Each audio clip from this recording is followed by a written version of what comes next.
आज के इस नए वीडियो में आपका बहुत बहुत स्वागत है। इस वीडियो में हम लोग समकोण त्रिभुज में कर्ण, लंब और आधार निकालना सीखेंगे सबसे आसान और सबसे अच्छे तरीक़ा से। तो यहाँ पर देख सकते हैं कि टोटल 3 प्रश्न लिया गया है। तो सभी प्रश्नों को हम लोग बहुत ही अच्छे तरीक़ा से सॉल्व करेंगे। इस प्रश्नों को सॉल्व करने से पहले हम लोग जान लेते हैं कि समकोण त्रिभुज का मतलब क्या होता है, और उसके बाद जानेंगे हम लोग कि कर्ण, लंब और आधार में क्या रिश्ता होता है, क्या रिलेशन होता है, और उसके बाद जानेंगे कि पाइथागोरस हम लोग क्यों लिखे हैं।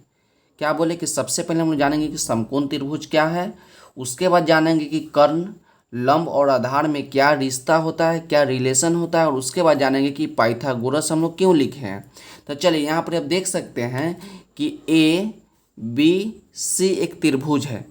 बोला ना कि समकोण त्रिभुज, तो ए बी सी एक त्रिभुज है। तो त्रिभुज में 3 कोना होता है। यहाँ पे देख सकते हैं एक कोना यहाँ बनेगा, दूसरा कोना यहाँ बनेगा और तीसरा कोना यहाँ बनेगा। तो त्रिभुज में 3 कोण होता है।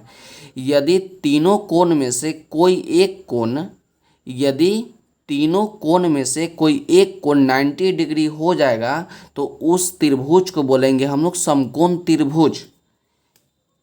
क्या बोले कि ए बी सी एक त्रिभुज है जिसमें 3 कोना होता है। एक कोना यहाँ, एक कोना यहाँ और एक कोना यहाँ, था 3 कोना हो गया।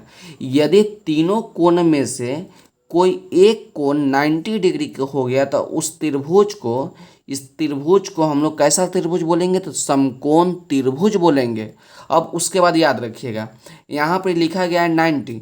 क्या लिखा गया है? 90 लिखा गया है, मतलब कि समकोण बनाया गया। 90 का मतलब ही होता है समकोण। तो 90 के सामने वाला हमेशा कर्ण होगा। याद रखिएगा कि 90 के सामने वाला हमेशा कर्ण होगा, और नीचे वाला जो होगा वो आपका आधार, और जो लंब होगा, जो सीधी रेखा होगा, खड़ा रेखा, उसको बोलेंगे हम लोग लंब। 3 बात तो हम जान गए कि 90 के सामने वाला कर्ण, जो नीचे रहेगा उसको आधार, और जो खड़ा लाइन रहेगा उसको बोलेंगे लंब। तो लंब, आधार और कर्ण में सबसे बड़ी भुजा जो होता है कर्ण होता है। क्या आपसे बोले कि लंब और आधार और कर्ण में सबसे बड़ी भुजा कर्ण होता है।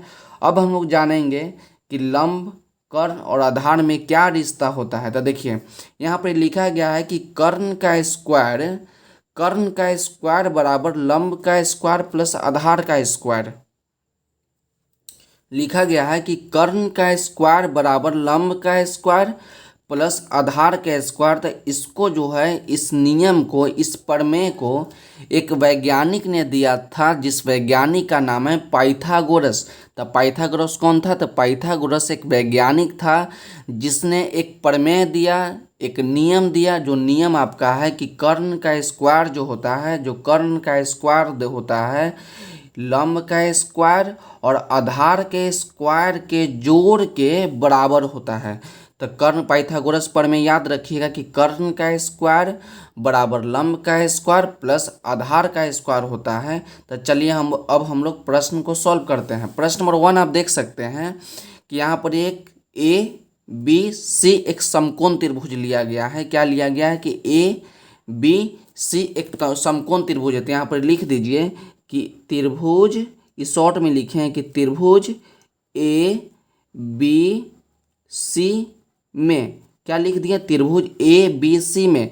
देखिए हमेशा जो यहाँ पर 90 जो बनाएगा, जो भी कोना बनाएगा, उस कोण का जो नाम रहेगा उसको हमेशा बीच में लिखेंगे। आप यदि ए सी बी लिख देते हैं तो आपको गलती हो जाएगा, क्योंकि कोण यहाँ नहीं बनाता है, कोण आपका बी पे बनाता है। इसलिए हम लोग लिखेंगे ए बी सी में। इतना तो लिख लिए। उसके बाद आप जानते हैं यहाँ पर एक कोण जो है 90 यहाँ बनाता है। तो आपको बताया ना कि 90 के सामने वाला हमेशा कर्ण होता है। तो इस 90 के सामने वाला आपका क्या हो जाएगा? 90 के सामने वाला आपका कर्ण हो जाएगा, और नीचे जो होगा वो आपका आधार हो जाएगा। आधार हो जाएगा नीचे वाला, और जो खड़ा लाइन रहेगा उसको हम लोग बोलेंगे कि लंब हो जाएगा। तो कर्ण आपको निकालना है। यहाँ पर देख रहे हैं कि लंब आपका हो गया 3 सेंटीमीटर, और आधार जो हो गया, आधार आपका हो गया 4 सेंटीमीटर। आपको निकालना है कर्ण। तो हम लोग पाइथागोरस प्रमेय लगाएंगे। तो यहाँ लिखेंगे हम लोग कि पाइथागोरस प्रमेय से, पाइथागोरस पाइथागोरस प्रमेय से। तब पाइथागोरस प्रमेय आपका क्या होता है? पाइथागोरस प्रमेय से। तब पाइथागोरस प्रमेय आपका होता है कि कर्ण का स्क्वायर बराबर लंब का स्क्वायर प्लस आधार का स्क्वायर। तो इसको लिख दीजिए, कर्ण का स्क्वायर, यहाँ पर हम लोग इसको लिख देते हैं, लिख दिए कर्ण का स्क्वायर बराबर लंब का स्क्वायर प्लस आधार का स्क्वायर। तो देखिए आपको कर्ण निकालना है, कर्ण आपको निकालना है, तो इसको कर्ण को कर्ण रहने दीजिए, लंब। तो लंब आपको कितना दिया है? लंब आपको दिया है 3 सेंटीमीटर। तो यहाँ पर लिख दीजिए 3 सेंटीमीटर। स्क्वायर लगाया है तो स्क्वायर लगा दीजिए, जोड़ है तो जोड़ लिख दीजिए। वहाँ पर लिखा है आधार, तो आधार कितना दिया गया? आधार आपको दिया गया है 4 सेंटीमीटर। तो 4 सेंटीमीटर लिख दीजिए। स्क्वायर है तो स्क्वायर लगा दीजिए। इसके सामने आप क्या लिखिएगा? इसके सामने आप लिखिएगा कर्ण का स्क्वायर। तो लिखेंगे हम लोग कि कर्ण का स्क्वायर बराबर, तो देखिए स्क्वायर जो है स्क्वायर इसके ऊपर जाएगा, तो 3 का स्क्वायर कितना हो जाएगा? 3 का स्क्वायर आपका 9 हो जाएगा, और सेंटीमीटर पे स्क्वायर जाएगा तो सेंटीमीटर स्क्वायर हो गया। उसके बाद देखिए यहाँ पर लिखा गया कि 4 सेंटीमीटर का होल स्क्वायर। तो 4 का स्क्वायर, तो 4 का स्क्वायर आपका 16 हो जाएगा, और सेंटीमीटर पर स्क्वायर जाएगा तो 16 सेंटीमीटर स्क्वायर हो जाएगा। उसके बाद देखिए कर्ण का स्क्वायर, तो कर्ण का स्क्वायर बराबर, तो यहाँ देख सकते हैं कि 9 और 16, 9 16 को जोड़िएगा तो आपका 25 हो जाएगा सेंटीमीटर स्क्वायर। तो लगा दीजिए सेंटीमीटर स्क्वायर। आपको निकालना है केवल कर्ण निकालना है कि कर्ण कितना होगा। तो कर्ण निकालिए, तो कर्ण बराबर होगा, कर्ण बराबर देखिए स्क्वायर है ना, तो स्क्वायर जब हटेगा तो इक्वल टू के इधर रूट चढ़ जाएगा। इसको क्या बोलेंगे? रूट बोलेंगे। स्क्वायर हटाएंगे तो रूट चढ़ जाएगा। यहाँ पर लिख दीजिए सेंटीमीटर स्क्वायर, ये रूट के अंदर है, ठीक। तो कर्ण बराबर आपका हो जाएगा 25 को हम लोग लिख सकते हैं कि 5 गुना 5। 25 को क्या लिखिएगा? 5 गुने 5। अब सेंटीमीटर स्क्वायर को लिख सकते हैं सेंटीमीटर इंटू सेंटीमीटर। तो कर्ण बराबर आपका हो गया, जब रूट में कोई संख्या लिखा जाए तो जोड़ा में से एक निकालते, तो 2 में से 1 निकल जाएगा, तब 5, और 2 सेंटीमीटर में से 1 सेंटीमीटर जाएगा निकल जाएगा, तो आपका कर्ण हो जाएगा 5 सेंटीमीटर। यही आपका आंसर हो गया। इसको ध्यान से देख लीजिए, कर्ण आपका कितना हो गया? कर्ण आपका हो गया 5 सेंटीमीटर। अब प्रश्न नंबर 2 को देखते हैं। प्रश्न नंबर 2 आप देखते हैं कि त्रिभुज ए बी सी में, और ये आपका कितना है? त्रिभुज आपका 90 डिग्री है, तो 90 के सामने वाला आपका कर्ण, तो कर्ण आपका कितना है? कर्ण आपका जो है कि 13 सेंटीमीटर दिया गया है। और नीचे वाला आपका क्या होगा? नीचे वाला आपका आधार होगा, मतलब कि आधार आपको निकालना है। और ए बी आपका क्या है? ए बी आपका लंब दिया गया है, तो लंब कितना है? लंब आपको दिया गया है 12 सेंटीमीटर। तो हम लोग चलेंगे त्रिभुज ए बी सी में, चलेंगे हम लोग त्रिभुज ए बी सी में पाइथागोरस प्रमेय से। तो कर्ण का स्क्वायर बराबर लंब का स्क्वायर प्लस आधार का स्क्वायर। तो कर्ण कितना दिया है? कर्ण आपका दिया है 13 सेंटीमीटर। तो यहाँ पर लिख दीजिए 13 सेंटीमीटर। स्क्वायर है तो स्क्वायर लगा दीजिए, इक्वल टू लंब, तो लंब कितना? लंब आपको दिया है 12 सेंटीमीटर, तो 12 सेंटीमीटर लिख दीजिए। आपको निकालना है आधार आपको निकालना है, तो आधार का स्क्वायर लगा दीजिए। अब देखिए 13 का स्क्वायर, तो 13 का स्क्वायर होता है 169 सेंटीमीटर है, तो सेंटीमीटर स्क्वायर हो जाएगा, इक्वल टू 12 का स्क्वायर, तो 12 का स्क्वायर 144 सेंटीमीटर स्क्वायर। आप प्लस में आधार का स्क्वायर, तो आपको निकालना है आधार। तो क्या करते हैं कि दोनों संख्या है ना, इस संख्या को एक तरफ कर देते हैं, तो इधर आपका बच जाएगा आधार का स्क्वायर। तो आधार का स्क्वायर बराबर, तो इसको इधर बुलाएंगे तो 169 सेंटीमीटर आपको यहीं रहेगा, और इक्वल टू के इधर ले आएंगे तो प्लस से आपका माइनस हो जाएगा 144 सेंटीमीटर स्क्वायर। तो देखिए जब 169 में से जब 144 घटाएंगे तो आपका आ जाएगा 25 सेंटीमीटर स्क्वायर। तो इधर हम लिखेंगे आधार का स्क्वायर। अब ठीक वही नियम चलेंगे, स्क्वायर हटाएंगे रूट चढ़ा देंगे, तो आधार बराबर स्क्वायर हटा के रूट चढ़ा दीजिए, तो रूट चढ़ाइएगा तो 25 को लिख सकते हैं हम लोग 5 गुने 5, और सेंटीमीटर स्क्वायर को लिख सकते हैं सेंटीमीटर इंटू सेंटीमीटर। तो 2 में से 5, 2 5 में से 1 5 बाहर, और 2 सेंटीमीटर से 1 सेंटीमीटर बाहर। तो यही आपका आंसर हो गया। तो इसको आप ध्यान से देख लीजिए। अब प्रश्न नंबर 3 को देखते हैं।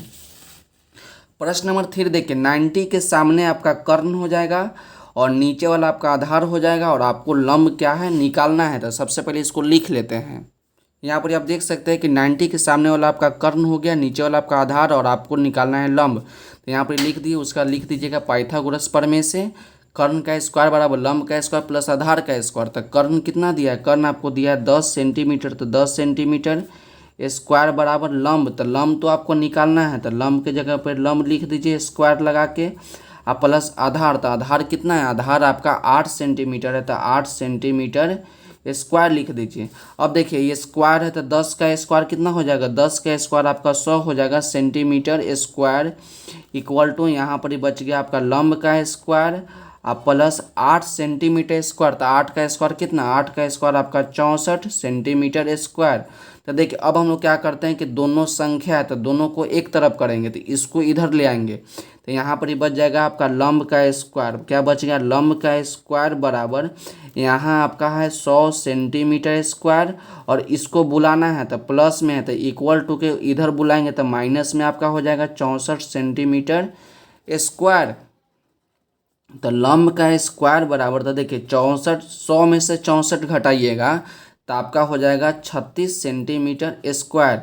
अब स्क्वायर हटाएंगे, रूट चढ़ा देंगे, तो देखिए यहाँ देख लीजिए कि लंब बराबर आपका क्या हो जाएगा, स्क्वायर हटाएंगे तो आपका रूट चढ़ जाएगा।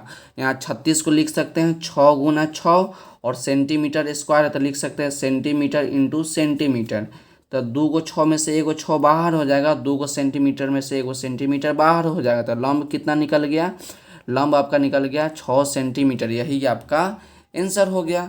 तो प्रश्न नंबर 3 को भी आप लोग सॉल्व कर लिया, और इसका यहाँ पर सोल्यूशन है, इसका स्क्रीनशॉट ले लीजिए और इस सब का स्क्रीनशॉट ले लीजिए ताकि बाद में इसको अच्छी तरह से नोट कर सके। तो आज के वीडियो के लिए बस इतना ही, मिलते अगले वीडियो में। यदि वीडियो अच्छा लगे तो वीडियो को लाइक कर दीजिएगा, और चैनल पर नए हैं तो चैनल को सब्सक्राइब कर दीजिएगा ताकि इस प्रकार का वीडियो आपको सबसे पहले मिले। पढ़ते रहिए और बढ़ते रहिए, मिलते अगले वीडियो में।